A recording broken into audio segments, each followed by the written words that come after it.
जगद्गुरू तुकोबाराय 64वी महाराष्ट्र राज्य नाट्य स्पर्धा साहित्य संघ मंदिर गिरगाव येथे सादर झाली आणि कुणबी कला मंचाने अप्रतिम नाटक कुणबी समाजोन्नती संघ संलग्न कुणबी युवा मुंबई संचालित कुणबी कला मंच यांच्या वतीने हे अप्रतिम आणि सत्यशोधक नाटक सादर करण्यात आलं। प्रेक्षकांची आणि परीक्षकांची नक्कीच मने या नाटकाने जिंकलेली आहेत।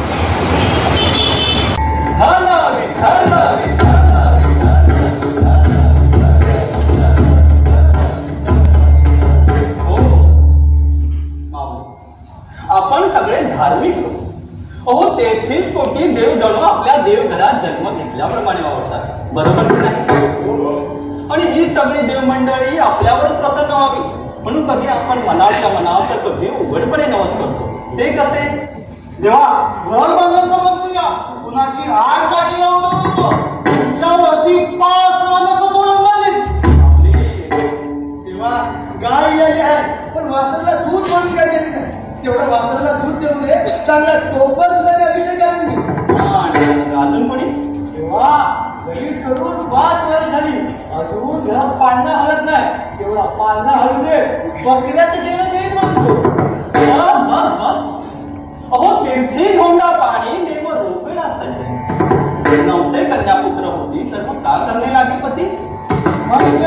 म्हणजे ही सगळी कामं आपली आपल्यालाच करायची। हो आपलं घर आपल्यालाच बांधायचं आहे। गाय जर दूध देत असेल तर तिला वैरण सुद्धा आपणच घालायचा। नवस करून स्त्रीला पुत्रप्राप्ती झाली असती तर पती नावाच्या माणसाची गरज भासली असती का हो? म्हणूनच म्हणतो नवस असे करा जे अडलेल्यांना मदत करते। लक्षात घ्या, नवस करताना हो ताणलेल्याला त्याची जात पात धर्म न विचारता पाणी देणं, भुकेने शुद्ध हरपू पाहणाऱ्या माणसाला जेवण देणं हीच खरी मानवतेची शिकवण। मला सांगा, मंदिरात नवस्फूर्तीसाठी तुम्ही घातलेलं धूप नारळ अगरबत्ती दानपेटीतले पैसे देवाला वापरताना कधी पाहिलेत का? म्हणूनच नवसाचं स्वरूप बदललं पाहिजे। नवसाची पूर्तता ही वास्तव्यातल्या देवावर सचवायला हवी। अहो आपणच बोलतो ना, देव बोलतो बालमुखातून। मग नवसाची पूर्तता ही अशी हजारो बालकं एकत्र येऊन शिक्षण घेणाऱ्या शिक्षणासारख्या विद्या मंदिरावर ठरतो। लक्षात घ्या, मंदिरातल्या दानपेटीवर ठराविक मक्तेदारांची फोटो भरतील, पण शिक्षणासारख्या विद्या मंदिरातून उभी राहिलेली आपली पिढी उद्या तुमचं आमचं पर्यायानं दिन दुबळ्यांचं प्रतिनिधित्व करते।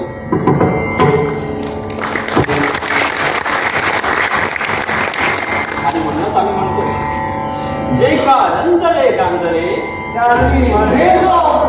तोची साधू ओळखावा, दया करणे जे पुत्राची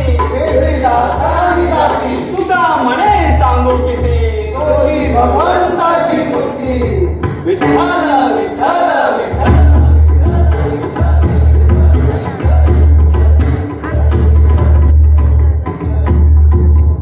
कमालीचे यशस्वी झाले होते। तुकोबांच्या प्रवचनाने कीर्तनाने मंबाजींसारख्यांची खुली असलेली धर्माची दुकानं आता बंद होत आली होती आणि म्हणूनच सगळे हे तुकोबांना त्रास देऊ लागले होते।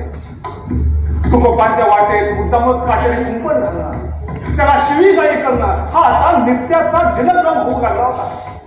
पण त्यांना थांब दिले तुकोबा कसले, ते तसेच पुढे चालत राहिले विश्वासाच्या बळावर। एके दिवशी असंच कीर्तन ऐन रंगात आलं होतं आणि त्याच वेळेस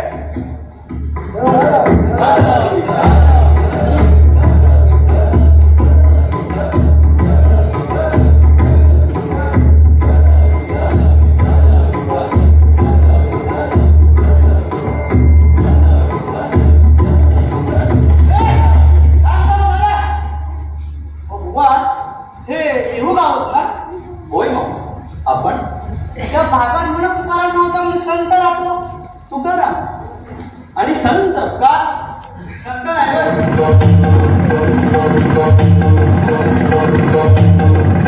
शिव तुझे नाम ठेविले, शिव तुझे नाम ठेविले, छत्रपती राजे धन्य आहे तुमची माता जानकी.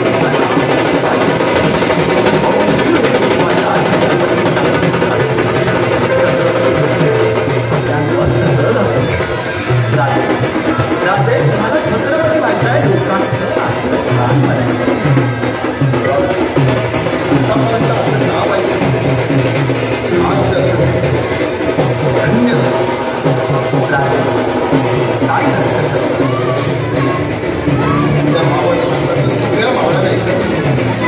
त्यांच्यामध्ये स्वधर्माने ग्रोथ त्यांच्या स्वतःच्या राज्याची मांडणी करायची.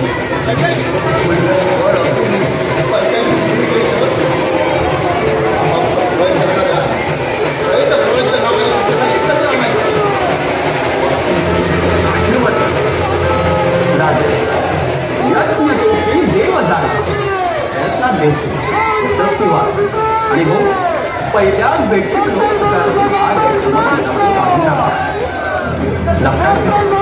विरोधात घराचा जन्म घेतात त्यासाठी अगोदर ध्येय निश्चित केलं. हो आणि हा दिव्य कार्यात आम्ही आणि आम्हाला खात्री आहे आमच्या सोबत असणारे एक दिवस छत्र घेऊन स्वराज्याचे पायी खाली असते.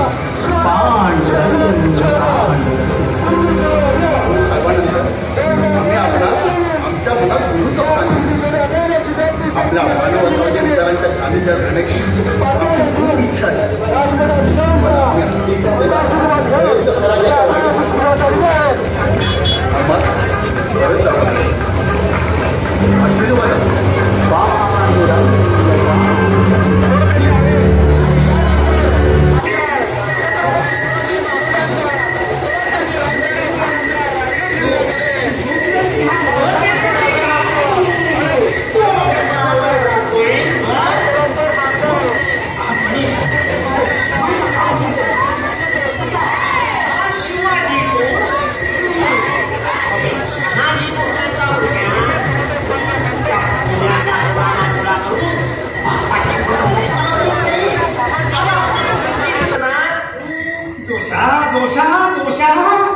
अरे या तुझ्या आता काहीतरी करावं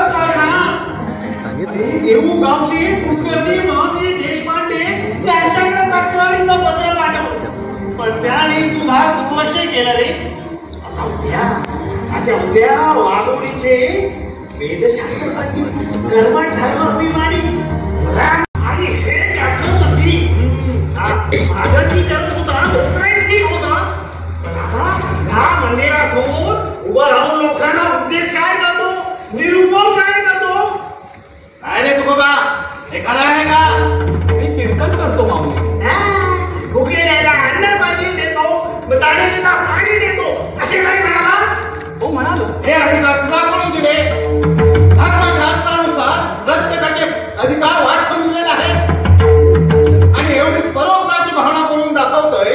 त्रास आज देहू गावात एवढा दुष्काळ पडलाय तर तू तुझ्या घरचं धनधान्य वाटणार का? वेळ आली तर तेही वाटेल. आम्हाला मी पाहू दे परोपकारी तुकाराम.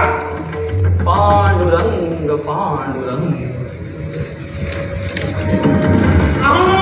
ऐका आम्हाला उपवास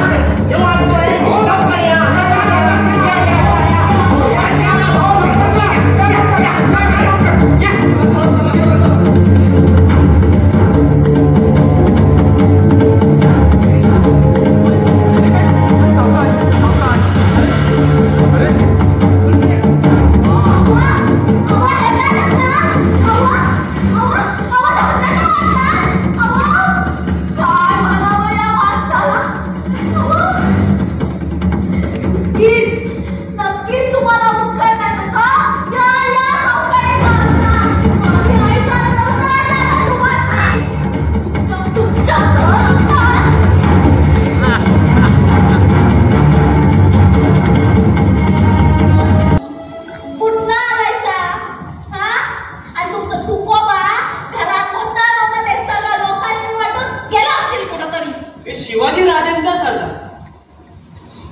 राजाने आपल्या नगरांना पाठवलं. हो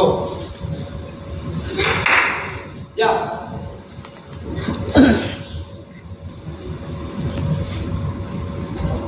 हे सारं तुमच्यासाठीच आहे.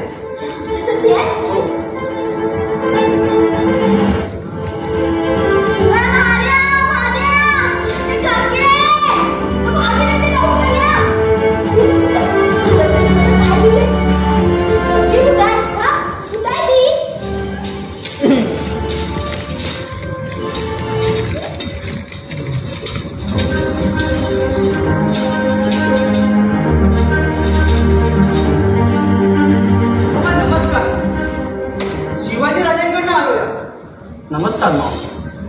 रावले हे काय करते? काढून टाकू हे सगळं. नको आपल्याला.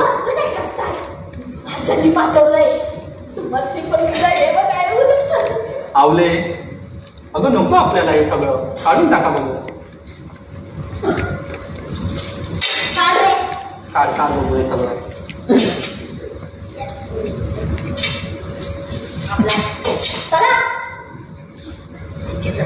रांगेची मुठी बाहेर आणू का? नको. अहो पण का? राजांना सांगा आम्हाला त्याची आस नाही.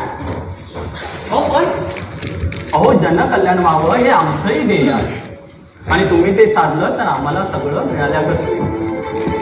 राजांना सांगा आम्हाला असं जनकल्याण निर्माण करून द्या की जास्त लोकांचं बरं होईल.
दरवर्षी न चुकता आपण या पंढरपुरात कशासाठी येतो? काय मिळतं इथे येऊन? विठुरायाचं दर्शन. अहो, विठुरायाचं दर्शन हे फक्त निमित्त मात्र आहे. खरा पांडुरंग तर तो त्या बडव्यांच्या भोवतावळ्यात अडकून पडलाय. त्यांना आपल्या विचारांच्या माध्यमातून बाहेर काढायचं आहे. ज्ञानदेव महाराज, सोपानदेव, निवृत्ती महाराज, जनाबाई, मुक्ताबाई, एकनाथ महाराज, कबीर, चोखामेळा, तो या सगळ्यांनी आपल्या विचारांची देवाणघेवाण या वाळवंटातूनच केली. आपल्याला त्यांचेच म्हणजेच भागवत धर्माचे विचार खेडोपाडी, गावोगावी, घरोघरी पोचवायचे आहेत. आणि लक्षात घ्या, या सगळ्यांनी आपल्या विचारांची देवाणघेवाण इथूनच केली. परंतु वारकऱ्यांनी गावकऱ्यांची आणि गावकऱ्यांनी धारकऱ्यांची भूमिका पार पाडल्याखेरीज मानव कल्याणाचंही साधलं जाणार नाही. पांडुरंग पांडुरंग. अहो, ईश्वर एकच आहे, त्याच्या पुढे सगळे सारखे. कुणी गरीब नाही तर कुणी श्रीमंत नाही, कुणी उच्च नाही तर कुणी नीच नाही. आणि म्हणूनच आम्ही म्हणतो, उच्च नीच काही नेणे भगवंत, तिष्ठे भाव भक्ती देखो निया. उच्च नीच काही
बहिणाई, आपण माझ्या शिष्यही नाहीत आणि मी आपला गुरुही नाही. ओ, आपण सगळे एकाच प्रवाहाचे वाटेकरी आहोत. पांडुरंग पांडुरंग. हो बाई, इकडे या. तुम्हाला तुकोबा आवडते ना? हे बघा तुकोबा. या. हा बघा तुके.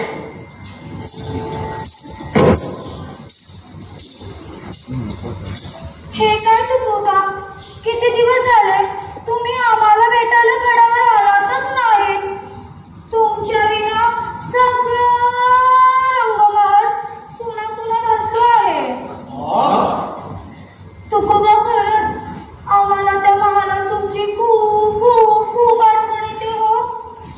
तुमचं जवळ असणं, तुम्ही जवळ घेणं, तुमच्या तोंडून स्तुती ऐकणं यासारखं भाग्य नाहीच.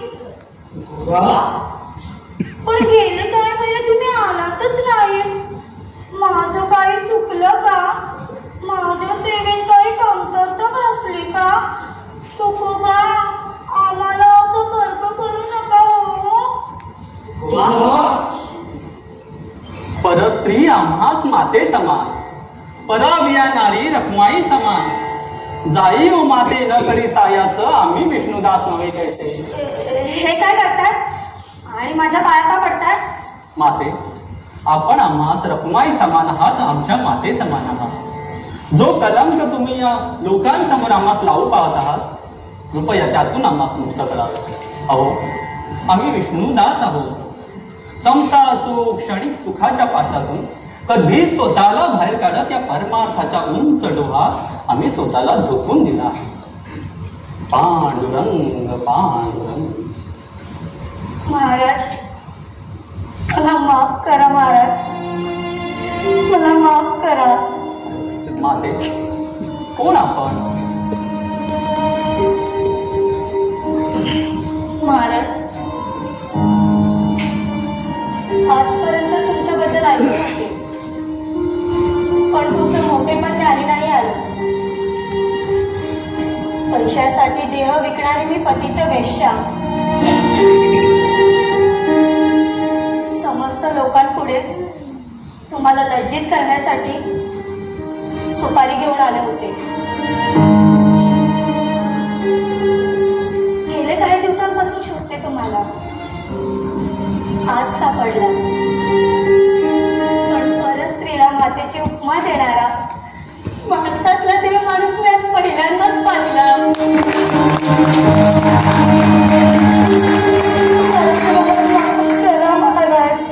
मी चुकले, अशी चूक पुन्हा माझ्याकडून कधीच न होणार. तुम्हाला तुमची चूक कळली यातच सगळं आलं. पुढे या दलदलीत अडकून पडण्याऐवजी बाहेर येण्याचा प्रयत्न करा. वाईट कामांमध्ये सुद्धा चांगली कामं लपलेली असतात, फक्त ती शोधता आली पाहिजे. पांडुरंग पांडुरंग. जेवढी काळजी तुम्हाला आहे तेवढी या सालूमाला सुद्धा आहे. तुमचा उघड उघड दुश्मन असला तर या सालूमालाचा छुपा शत्रू आहे. मी जेव्हा त्या स्त्रीला अंबाजी भटांचं नाव सांगितलं तेव्हा ती स्त्री मला स्वतःहून म्हणाली. काय काय म्हणाली? ती म्हणाली अंबाजीचं भटांचं काम आहे, झालं म्हणून समजा. सुद्धा त्याच्यातच आहे. सुरुवातीला तुकोबांना त्यांच्या ह्या दिव्य कामात मदत करणारा, परंतु तुकोबांचा वाढता प्रभाव पाहून आता मात्र त्यांच्या विरोधात काम करणारा आणि अशाच लोकांना घेऊन अंबाजीनं आता आपले फासे खेळण्यास सुरुवात केली होती. साळूमालो, महिनाईचा पती रत्नाकर फाटक, चापळ परिसरात काम करणारे रामदास स्वामी आणि त्यांचे सहकारी, या सगळ्यांनी आता जणू काही तुकोबांना संपवण्याचा चंग बांधला आणि त्यात त्याला यश सुद्धा आलं बरं का. फाल्गुन वद्य नवमीच्या दिवशी तुकोबांना न्यायालयात हजर राहण्याचं कायदेशीर पत्र आलं आणि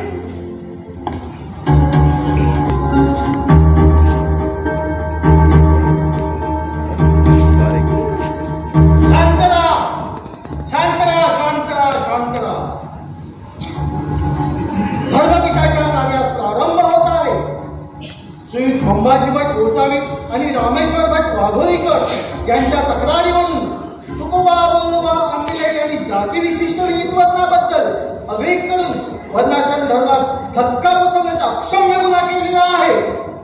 जातीनं शुद्ध असूनही वेदांचा आशय प्रकट होईल असं लेखन करत ब्राह्मणांना सुद्धा त्यांनी शिष्य करून घेतला आहे. हे गुन्हे वारंवार झाल्याने ते सिद्ध झाल्यास स्मृती ग्रंथानुसार त्यांच्यावर अतिशय कडक कारवाई करण्यात येईल. त्यापूर्वी आपली बाजू मांडण्याची मुभा हे धर्मपीठ तुकोबाला देत आहे. धर्मपीठाचे अधिकारी आणि सज्जन आहोत. आज जे काही आम्ही बोलणार आहोत ते स्वतःच वाचवण्याचा यत्न आहे असं कृपया कुणीही समजू नये. आमच्या तोंडून निघालेले शब्द आणि अभंग हा गुन्हा आहे हे अगोदर आम्हाला कळत नाही. वेदांचा आशय जरी आम्ही आमच्या कागदातून मांडला तरी त्यासाठी कुणाची परवानगी घ्यावी लागते याची आम्हाला माहितीच नव्हती. आपण सगळे एकाच ब्रह्मतत्वातून निर्माण झालो आहोत आणि त्यातच विलीन होणार आहोत. मग हा भेदाभेद कशासाठी? कबीर म्हणतो कबीराचं नाव नको, मग ज्ञानदेव महाराज नको, संन्यासाचं पोरते, मग एकनाथ महाराज नको, तुम्हाला हे नको, तुम्हाला ते नको, मग तुम्हाला हवं तरी काय? जिथे अंधार आहे तिथे दिवे लावण्याचा अधिकार आम्हाला नाही, मग ते दिवे तुम्ही तरी लावायचे. सत्य सत्याशी मन केले ग्वाही मानिले नाही बहुमत. ज्ञान मिळवण्याचा अधिकार सगळ्यांना आहे. ब्राह्मण क्षत्रिय शूद्र वैश्य चांडाळा आहे अधिकार.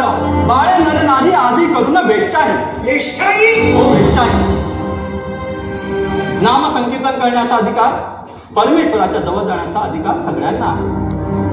ब्राह्मणाला शिष्य करून घेणे, त्यांच्याकडून पाया पडवून घेणे. हो, वारकरी संप्रदायात आम्ही सगळेच एकमेकांच्या पाया पडतो. तो नमस्कार माणसातल्या देवपणाला असतो आणि हो, आम्ही एकमेकांना माऊली म्हणूनच संबोधतो. आम्ही आजवर कोणाचंही शिक्षा केलेले नाही. ही सगळी या मंबाजींची कामं.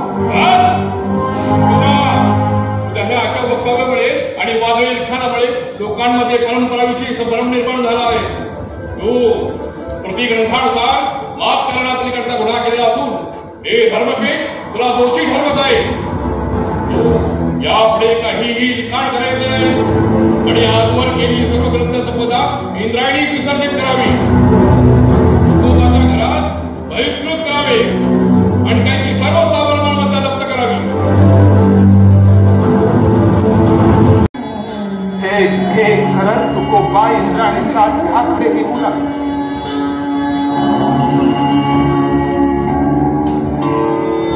ज्या आश्वासकपणे तुकोबा इंद्राणीच्या त्रात तुकोबाने जशी सगळी कर्ज कथा इंद्राणीत विसर्जित केली होती, त्याच पद्धतीनं तुकोबाने सगळे ग्रंथ गाथा इंद्राणीत विसर्जित केल्या.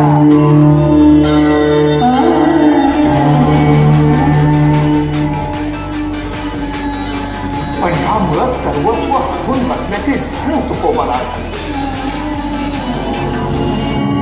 तुकोबा इंद्रायणीच्या तीरावर आले आणि तुकोबाने आमरण उपोषणाला सुरुवात केली. उपोषणाचा पहिला दिवस, दुसरा दिवस, तिसरा दिवस, चौथा दिवस संपून आला. तुकोबांच्या उपोषणाची ही बातमी बघता बघता संबंध देऊ गावात आणि तुकोबांवरच्या प्रेमापोटी लोक आता इंद्रायणीच्या तीराकडे येऊ लागले. इंद्रायणीच्या तीरावर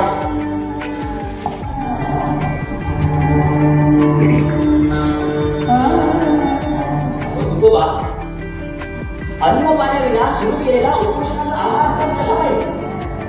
हे उपोषण सोडावं काय राहिले माझ्या पाशी? होता सगळं गमावून बसतो. अगदी माझ्या अभंगाच्या गाथाने. त्या पडव्यांनी तुमच्या अभंगाच्या गाथा इंद्रायणी बोलव्या, त्याचं काय मनावर घेता? म्हणजे ते समजलं नाही. तुकोबा त्यांनी फक्त तुमच्या कागदाच्या गाथा इंद्रायणीकडे उडवल्या, पण आमच्या मनामनात वेगळ्या अभंगाच्या गाथा कोण इंद्रायणीकडे उडवला? म्हणजे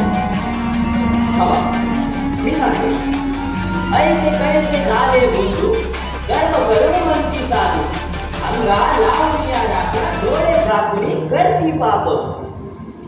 न लागती न तपांची या राशी, कडले वारा नशी नाना तीर्थे.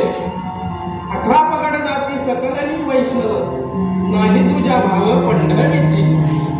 बरवे देवा तुम्ही गेलो, काय तर दंबेचे ऐसे गेलो. भले केलं देवराया, नाचे तुला लागे पाया. अभागणी धन शब्दांचीच रत्ने, शब्दांचीच शस्त्रे यत्ने करू. शब्दाची आमच्या जीवाचे जीवन, शब्दे वाटू धन जनलो का. तुकोबांचे हात लिहितात जे जे, तेची ते सहजे पांडुरंग. बहिणी म्हणे लोक बोलती सकळ, तुकोबा केवळ पांडुरंग.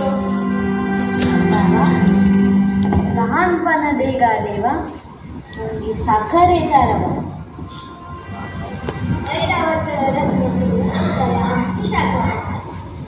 जया अंगी मोठेपणा, का म्हणे जाणं भावे लहानावनी लहान. पाखंडांच्या हट्टापायी जरी मी माझे ग्रंथ इंद्रायणी विसर्जित केले असते, तरी ते मात्र तुमच्या तोंडून ऐकताना प्रत्यक्ष पांडुरंगास मी अनुभवत होतो.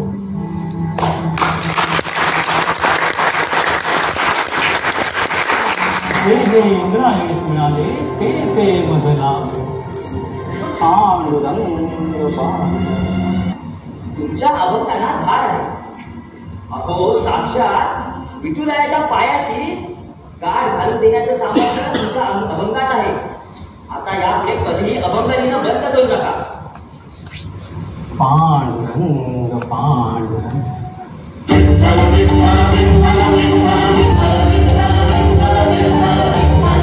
तो पुन्हा उगवतो, फुल पसरतो.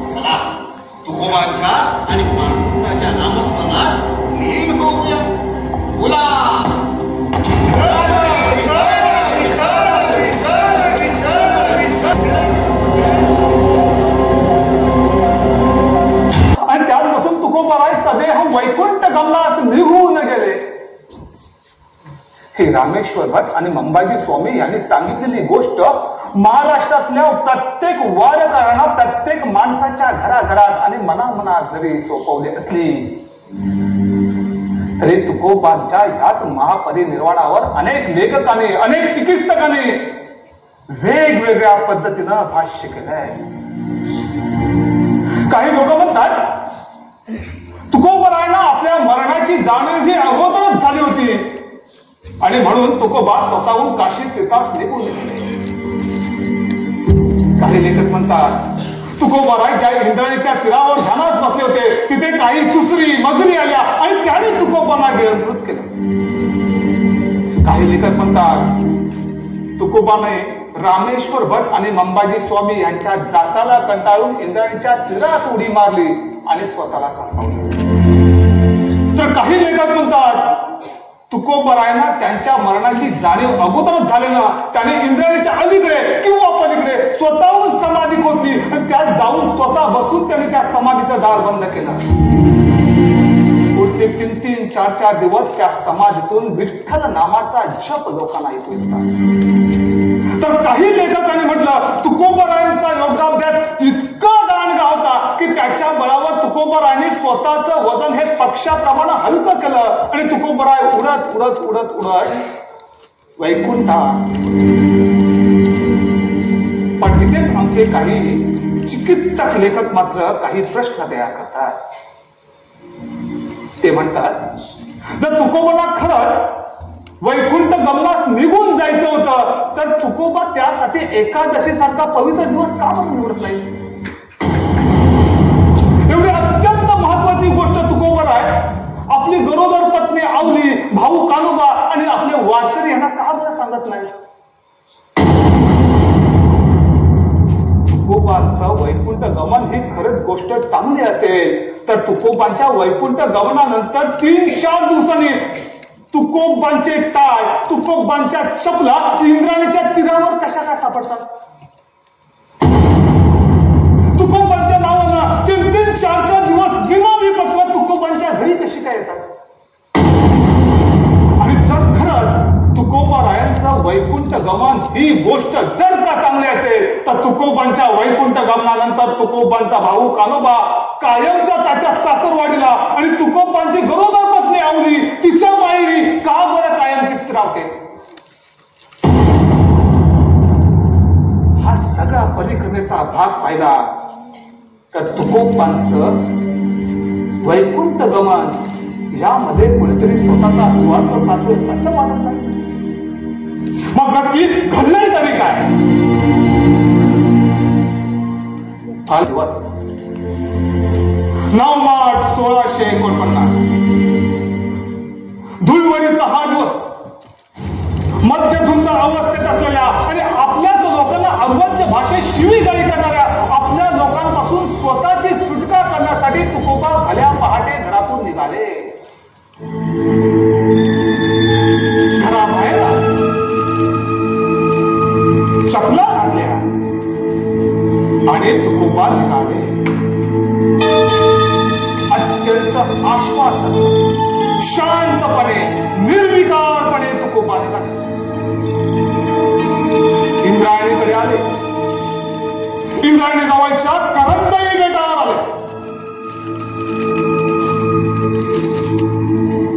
उगवत्या नारायणाला अर्क वाहण्यासाठी तुकोबा इंद्रायणीच्या तीरात दिसू लागले.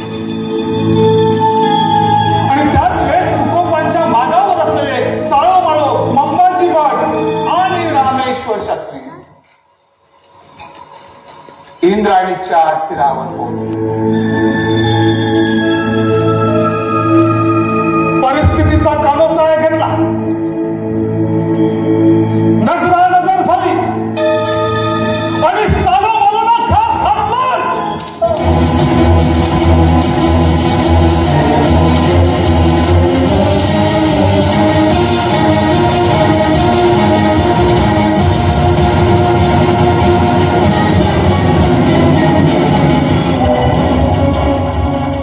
मालवणे घातलेला घात हा इतका भयानक होता की त्यातून तुकोबा स्वतःला सावरूच शकले नाही. आयुष्यभर आपल्या अभंगातून, कीर्तनातून, प्रवचनातून दीनदुबळ्यांचं, उपेक्षितांचं आयुष्य प्रकाशमय करणारा हाच विचारांचा क्रांतीसूर्य इंद्रायणीच्या डोहात कायमचा विलीन झाला.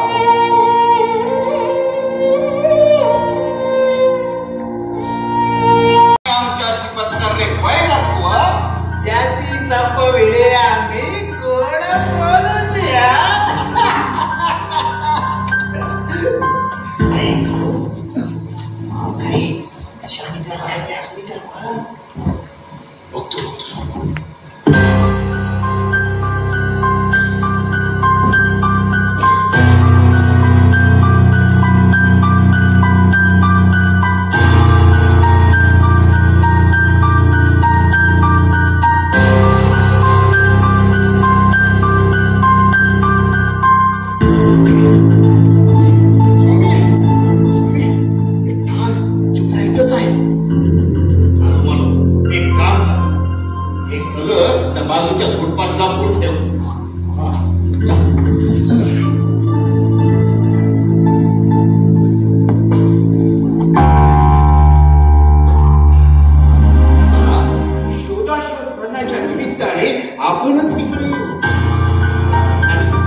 हे दिसायला तरी पाहिजे की नाही?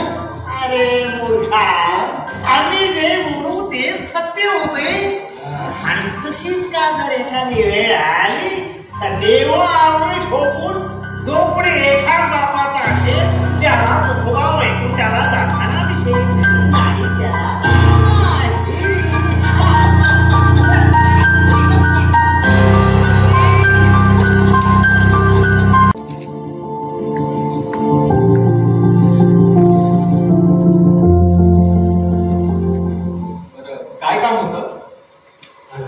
सगळ्यांना भेटायचं होतं. कुठे आहेत सगळे? आई, महादेवा, अरे विठ्ठला, बाहेर या बघू.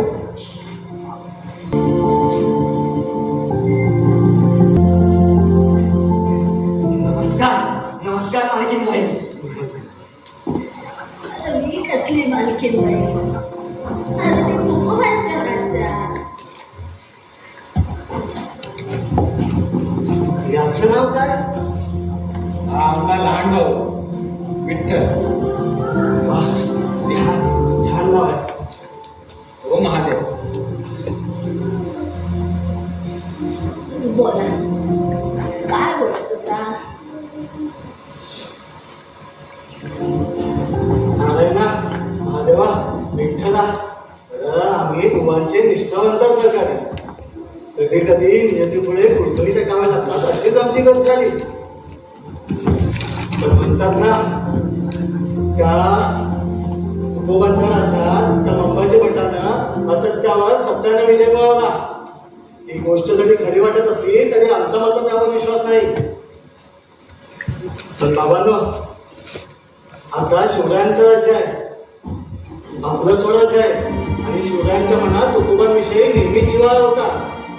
आता हीच योग्य आहे आपण देऊ गावात यायची. गावात तुमची जमीन आहे, घर आहे, मंदिर आहे.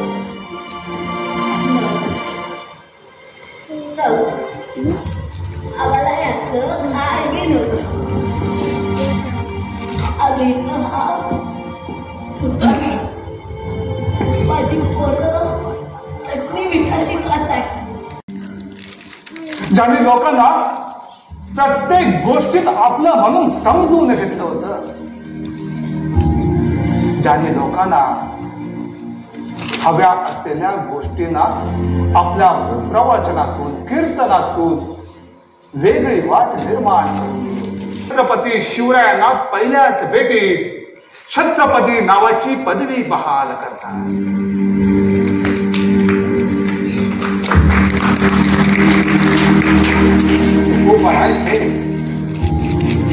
जे अभंगातून, पारायणातून लोकांना आपले तुकोबांच्या एकैका अभंगामध्ये लोकांना लोकांची दिशा कळते, लोकांना हवी असलेली आशा सापडते. आणि म्हणूनच तुकोबाराय हे सगळ्या संतांमध्ये सर्वश्रेष्ठ संत आणि त्यातूनच तुकोबारायांना पदवी दिली जाते, जगद्गुरु तुकोबाराय.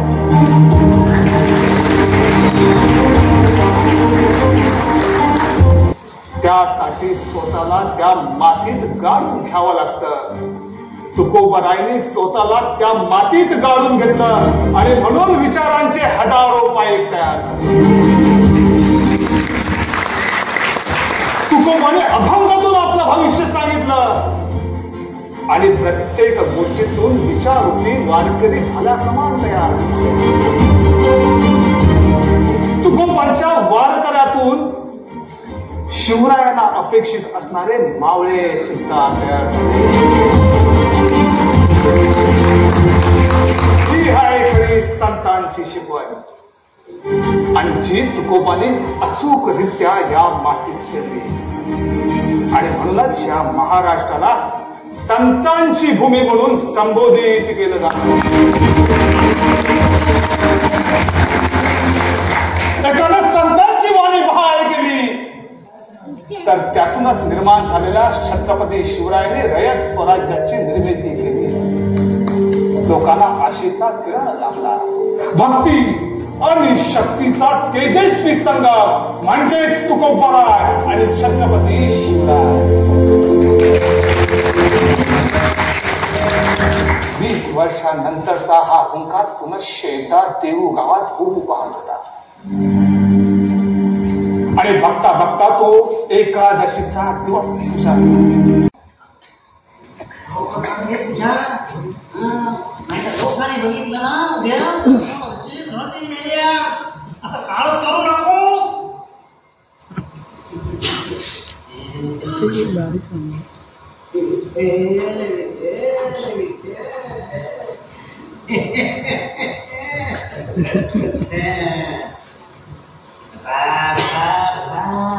जोशा आले कोण कशा आले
कोण रे तुम्ही? कुठेची पोरणार रे?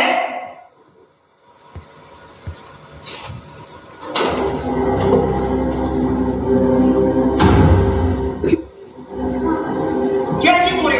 काय रे? तळपाचा शोध लागला का?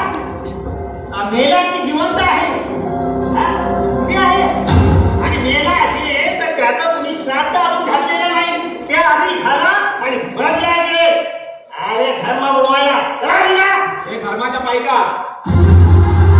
बाबांचं निधन झालं की ते नक्की कुठेतरी निघून गेले. याची खरी माहिती तुझ्या इतकी कोणीच देऊ शकत नाही. आणि तुला सांगतो, या वडिलोपार्जित माझ्या बाबाच्या जागेतून कायमचं बाजूला हो. ऐकत काय धमकी देतो? बाबाच्या भाषेत सांगितलं तुला.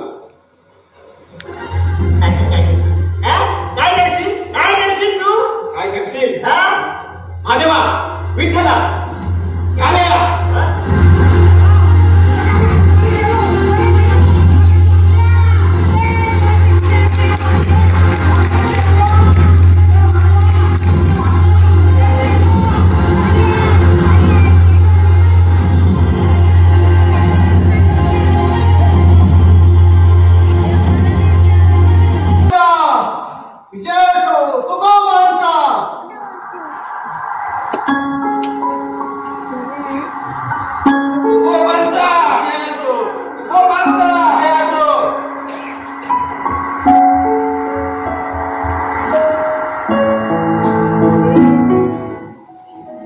इतक्या वर्षांनी सुद्धा तुमच्या मनात तुकोबाविषयीचा आदर बघून अगदी भरून आलं रे.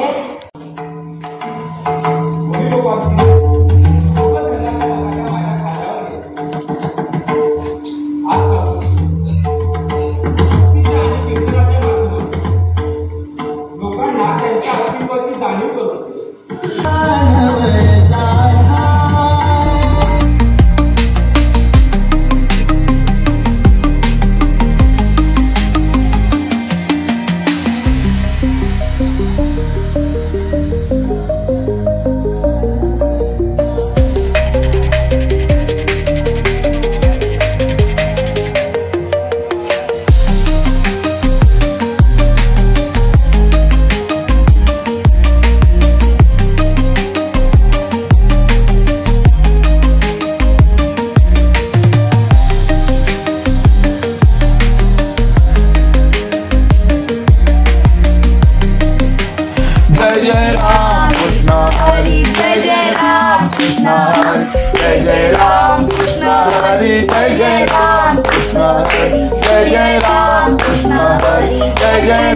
Krishna Hare, Jai Jai Ram, Krishna Hare, Jai Jai Ram, Krishna